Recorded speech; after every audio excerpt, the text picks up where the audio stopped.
painless. I know it's been a while, um,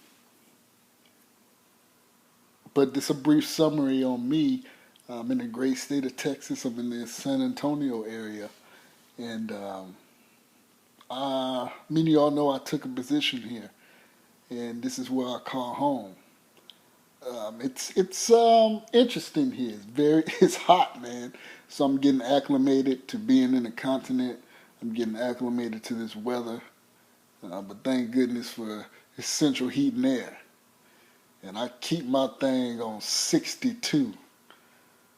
So when I come to the house, it's nice. When I come from the gym, it's nice and cool in here. Then I put that thing back on about 70. I'm good right there. But I drove my truck. I shipped my vehicle from Hawaii to Long Beach. Went and saw a couple family members. Look, many of y'all know I got family in the Southern California, Los Angeles area, so I stopped in Moreno Valley, chopped it up with one of my older cousins, Riverside, and then I took it on in. It took me about 2 days.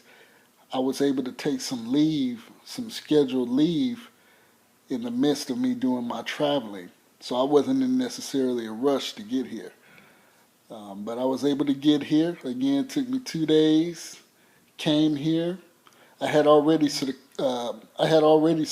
a place, so I just had to roll in and pick up my keys. Went and got me some furniture, and I was set by Saturday. I got here on a Wednesday morning, like at 12:30.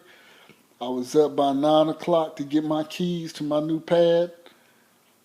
Went, I know some ex co-workers here, so they was able to help me out and show me around places, to secure some furniture.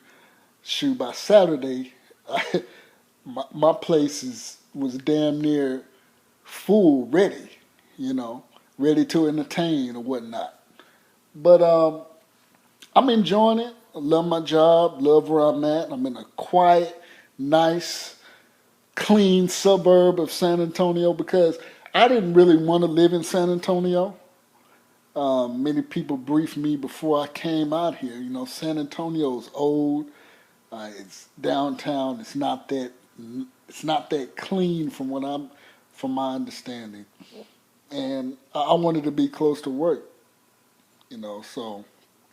But again, I haven't been down to the Riverwalk or anything like that. I've hit a couple nice spots here on the outskirts. Kind of dip in and dip out. Don't want to get my face known too much around here. Uh, Never, not even yet, but never. I don't roll like that. You want to be mysterious. That's my mo. I don't want. You don't want to be that guy that's that's that dude again. And that's how I'm playing it right now, and that's how I intend to play it. On top of that, but anyway, I'm here. Got a nice spot. It's lovely. It's lovely, man. When I come from the gym, I put that thing in on 62, let it run. By the time I get to the house, it's nice and cool up in here. Then I kind of mow, mill around, whatever, kick back, sit back on my balcony. Then I put that thing on 70, and that's how I go to sleep, you know. But I don't want to run that AC too much, because I got to check out my first electric bill and see what I'm working with. But it's nice. But I wanted to do this video. You see the title, you kind of get a gist of where I'm going with this. I've said that in the past, many of y'all know my positions on things and like that, that a lot of society, mainstream society, in terms of, the dominant culture here, which is Anglo culture, white European, and it is what it is with that. And I speak off a position of experience and actually seeing this, especially in office settings. A lot of when you work with a lot of, I even see this not only with white people. A lot of the times, a black male, such as myself, I'm the prototype in what I'm about to describe.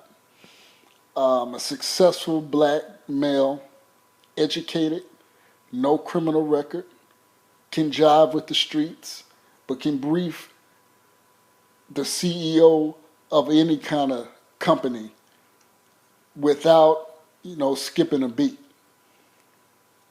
I find that people are threatened by black men such as myself.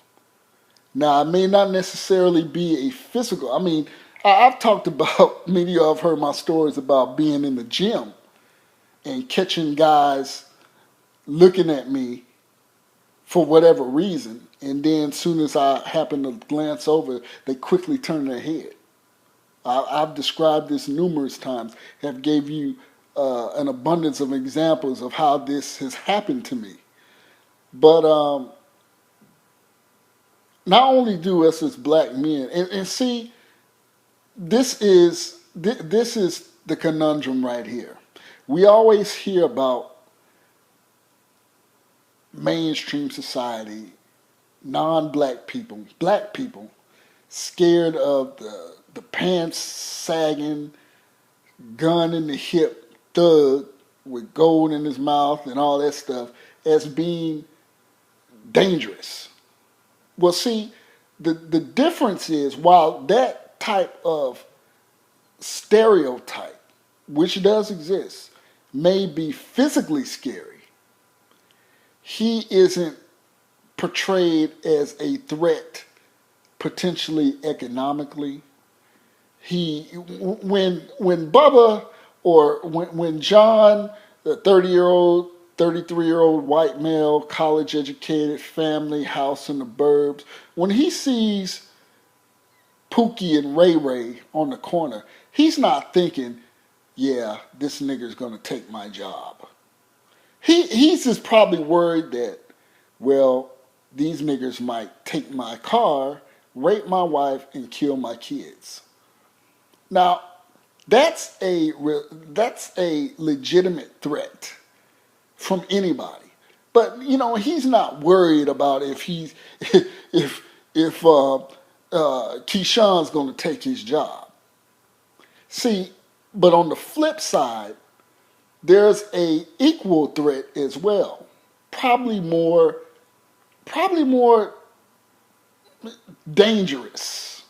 And it's brothers like me, again, educated, street savvy, can talk with the best of them. And when I say talk with the best of them, I'm not saying that white people have some type of monopoly on the King's English or nothing like that.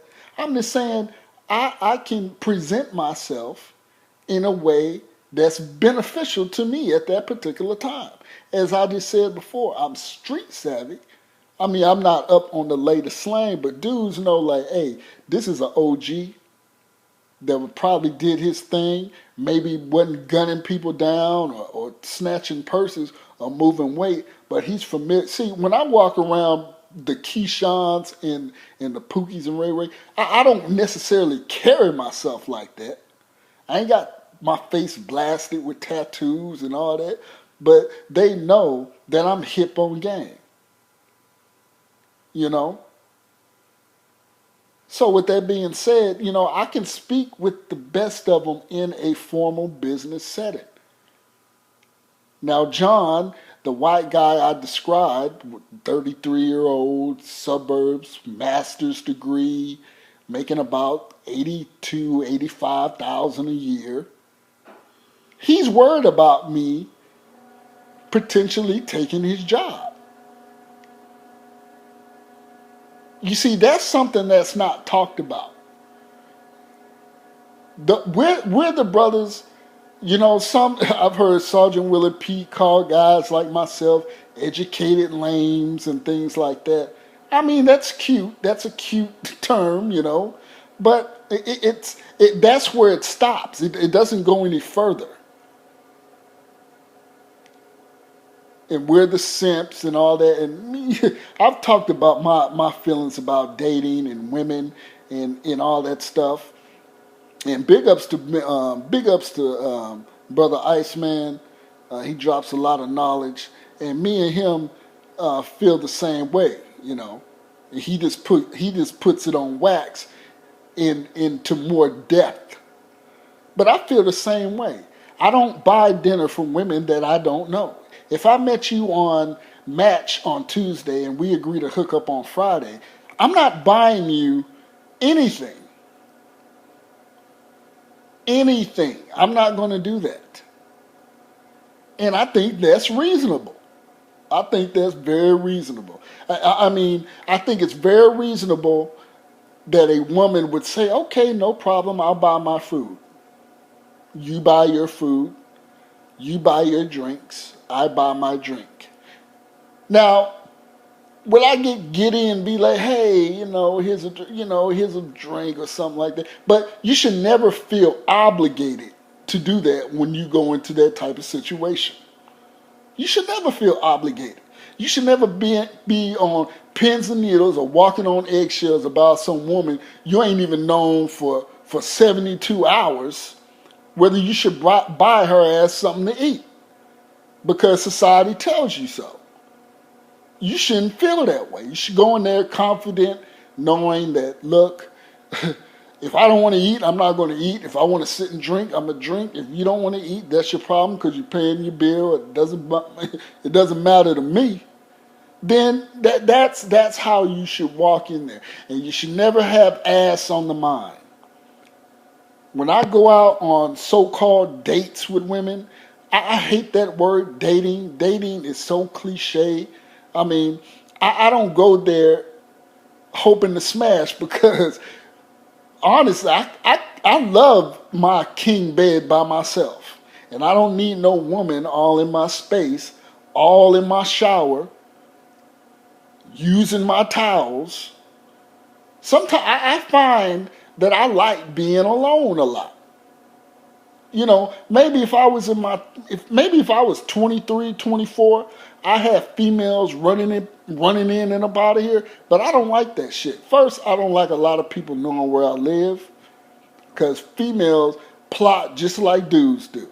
And they'll go back and say, hey, Painless got this, or that nigga got this, he got a damn 70-inch TV, he got leather furniture, he got all these cooking machines, you know, he got a weight bench in the spare room and workout dumbbell, he got an Apple computer, he's got an iPad, he's got this, you know, I mean, these chicks go back with a full mission report, a whole salute report, and some of my brothers that serve, especially in the Army and the Marines, you know what a salute report is. That's the whole nitty gritty. How much weaponry they got, how big their perimeter is, how many sentinels they got out there, their manpower. And these chicks would give a whole salute report to some raggedy ass Pookies and Keishans, and then next thing you know, you come home from work and your goddamn dough is kicked in, and these Negroes then stole all your shit. So that's why I don't like a lot of people to know where I live. And secondly, I don't need a woman around. I sleep quite fine by myself. Now, with that being said, you know, I can maneuver. I can maneuver.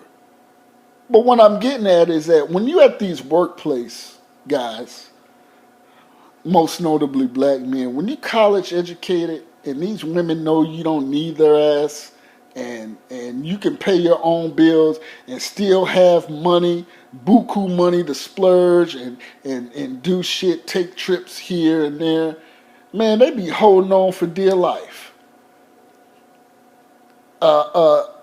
It's like a cloud pop up like the cartoons, and they like, damn, this I can, you know.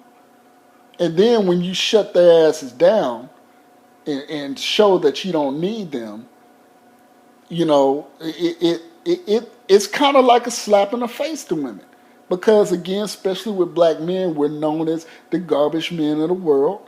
We're known for, when all else fails, when Maria knows that Paco and Juan ain't checking for their ass no more, they know when all else fails, they can run and find a black dude to be their damn fall guy. And I'm just not the one. But anyway, yeah, like I said, I don't never have booty on the brain when you going out. You want to be able and confidently pay your bill, tip whatever you do, and walk your ass back to your car and take your ass home. See, there's no expectations. When you go there thinking, oh, I'm gonna buy this chick some food, and then I'm gonna go back to her place, so she gonna come to my place, and I'm gonna smash, and then you're $30, $35 in the hole with a hard dick at the house. Now you're mad at the chick. Now, if it so happens, then so be it. But don't go there with any type of expectations of such. But anyway, getting back to the office setting, that's another thing. I touched upon Sarge Willie Pete and the educated lane, slogan or whatever. But that's all it just stops there. Where nobody talks about the threat that guys like us potentially possess. That threat. Yeah, we're not knocking you over the head. We ain't breaking in your house.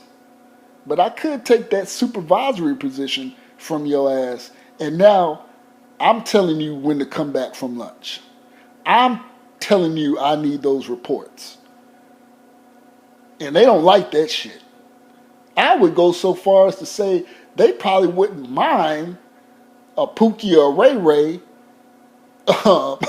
taking their damn Toyota 4Runner, their 2018 Toyota 4Runner, because in their mind they know that Pookie or Ray Ray is going to be dead within a year by somebody that looks like me, the educated lane, or another Pookie and Ray Ray. So they're a temporary threat.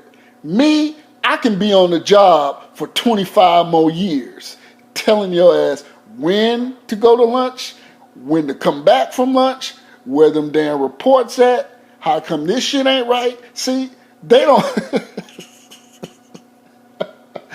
I have much longevity, and I'm a much bigger thorn in the side of guys like this and females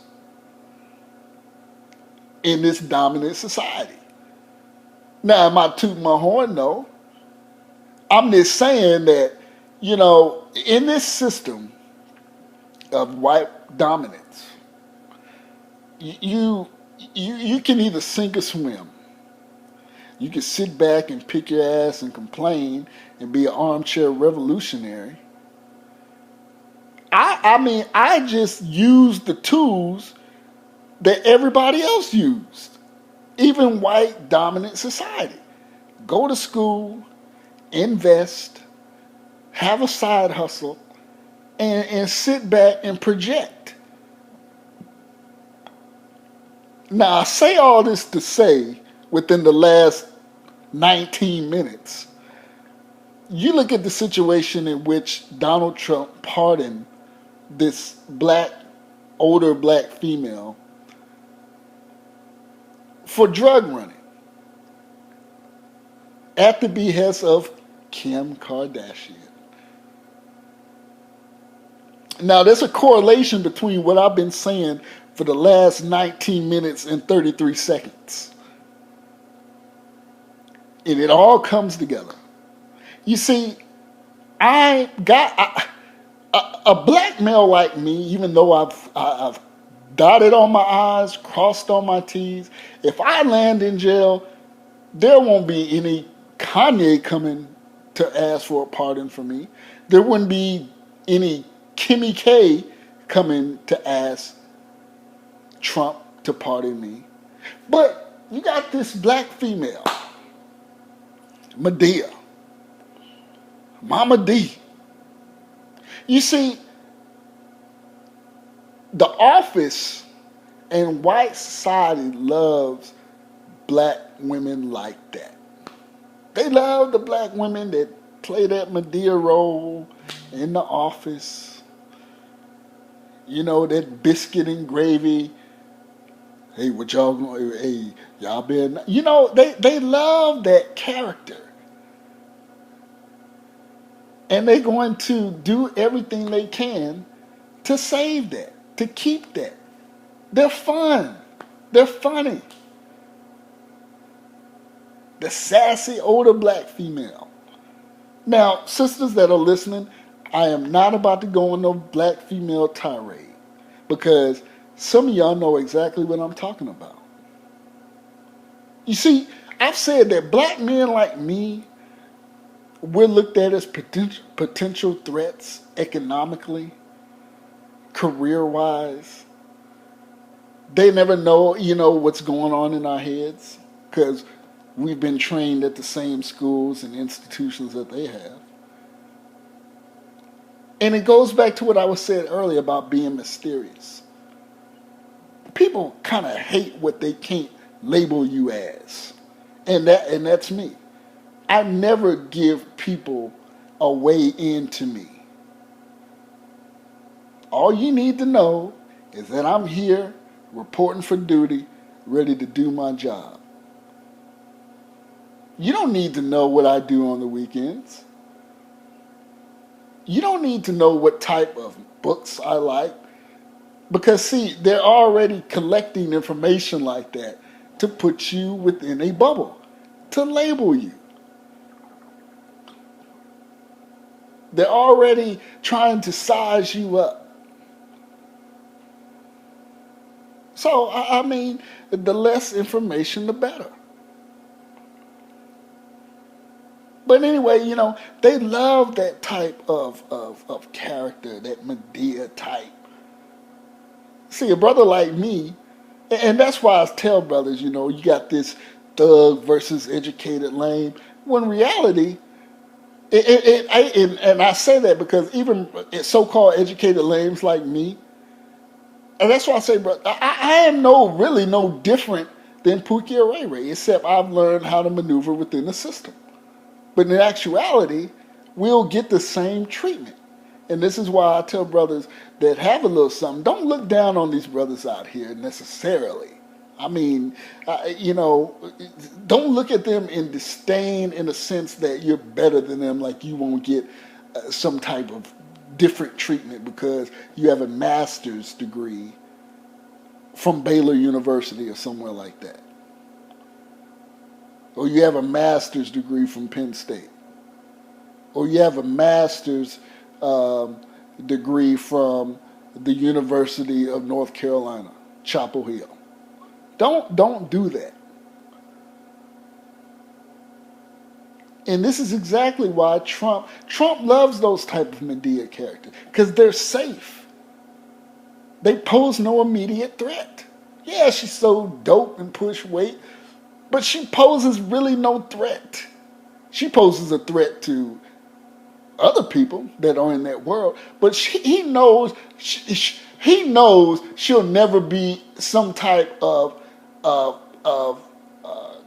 contributing person on some group tank to change policy of people that look like her. Now, on the other hand, the so-called educated lane, which is painless, I do. Because they don't know what I'm thinking. They don't know me, and that's exactly how I like it. You see, Kimmy K is comfortable. She knows those type of mammies and things like that. Trump, he knows those types of mammies. Hillary Clinton knows those types of mammy figures.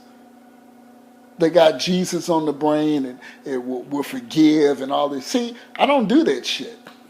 Because you never know what and it goes back about what type of books, painless, do you like? What type of movies? Where do you go to church? First off, I don't go to church. So you can't put me in that black slave Jesus trick bag where you think you got you think you have an angle on me because black folks love Jesus. I don't believe in that turn the cheek shit.